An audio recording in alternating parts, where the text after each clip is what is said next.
Kevin, that's a fantastic result, and it's a great response in that second half. Yeah, I think a game of two halves. I think we started well the first 10 minutes, had some control, but you know they're an unbelievable team, and you know they've got the great quality up front. It's a shame about the way that we conceded. I think after that they had a couple of small chances. I think after 25 minutes we changed our pressure, the way we pressed them, and it became better. We had a couple of opportunities, especially the one with Phil. But I think the second half was much better. I think we put them under pressure. Obviously the way the first goal goes in is a little bit lucky, but I think we played great football in the second half, and I think yeah, we did well there. What was the discussion at half time? Just play a little bit more with the ball. I think the first half we were too rushed. We wanted to go forward too quickly, and that's not the way we are set up as a team. And I think in the second half we did really well. We tried to find the spaces more patiently, and I think we did that. Obviously they're a really tough team to play against, and I think the progression we made as a team was good. You said your goal had a touch of fortune about it, but it's still a killer ball in.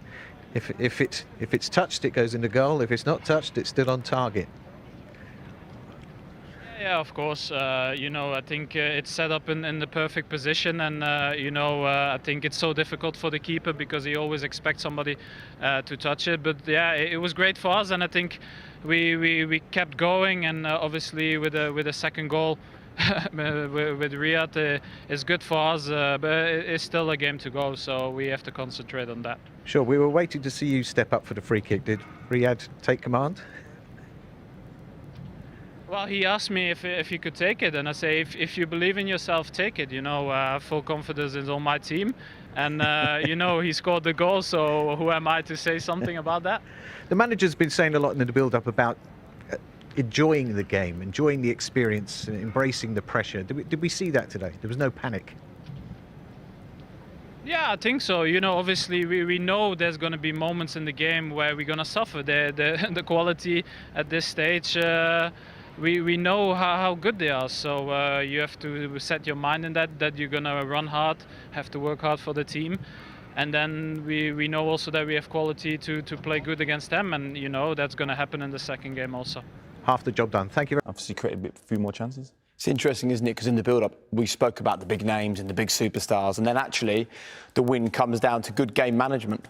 Well, good game management, good on set pieces. I think, you know, all three goals come from that side as well. So I think City are good when they can get high up the pitch. John made a good point. The fact that City, because PSG had so much of the ball in the first half, City were quite deep, you know, so their number 10s couldn't really get on the ball. Second half was completely different. They penned PSG in, and then all those number 10s controlled the game. And PSG just looked like they ran out of steam, and they were clinical on set pieces. Yeah, City wear you down, they do. You know, they do it over two halves. This is over four quarters, as we discussed before. And they're consistent, and PSG were sharp. They were really sharp, and they had to be that sharp to be as creative as they were in the first half. As soon as that sharpness goes down one level, City take over. Ever the Man City optimist? What are the confidence levels like for the second leg? Oh, massive. Yeah, to get an away goal is a massive achievement, but to come back to the Etihad with obviously the tie in your hands, and to know that PSG now are going to have to go out and play a bit more expensive, can just play to City's hands. But Paris Saint-Germain have just been a pleasure to watch, haven't they? Credit PSG. They've got world-class players, and they've got a world-class manager in Pochettino. Game plan has been really good, and I think you'd have to say in the first half PSG have been a better team, and we said it's a game of fine margins, and we saw that on the set piece. And I enjoyed talking of that, the three of you sitting and discussing the defending and the attacking that led to this goal. Do it again for the viewers this time, maybe. Yeah, obviously the goal there is part zonal, and Gundogan has to take responsibility. He has to absorb and track the run of Marquinhos a few more steps. If you compare him to Bernardo Silva, who's doing a similar role, there's no comparison. And when you're allowing players to get runs on you as a defender, it's the worst possible outcome.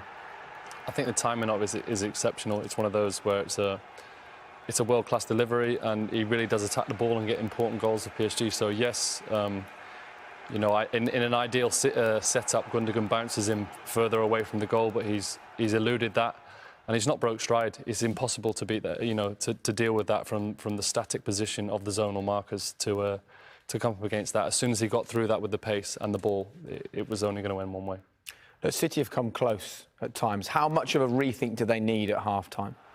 Well, they've got two world-class players on the bench in Sergio Aguero and Raheem Sterling, and I think, look, they've had a couple opportunities. It just feels like it needs that.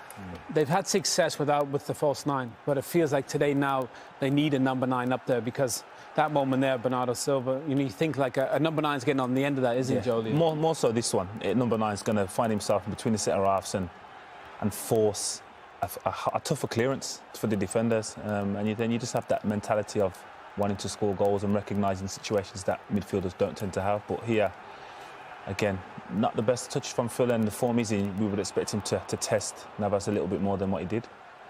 I suppose we have to remind ourselves we're only a quarter of the way through the game. At what point do you think Pep makes a change? Look, I think he's more than experienced in these kind of situations, and he'll know full well that we're a quarter of the way through the game, just as Pochettino will, just as well as PSG have done. He'll be reminding his team in there that you're nowhere near the finish line now, boys. You might be 1-0 up and you might be playing well, but if you come off that pace against this team...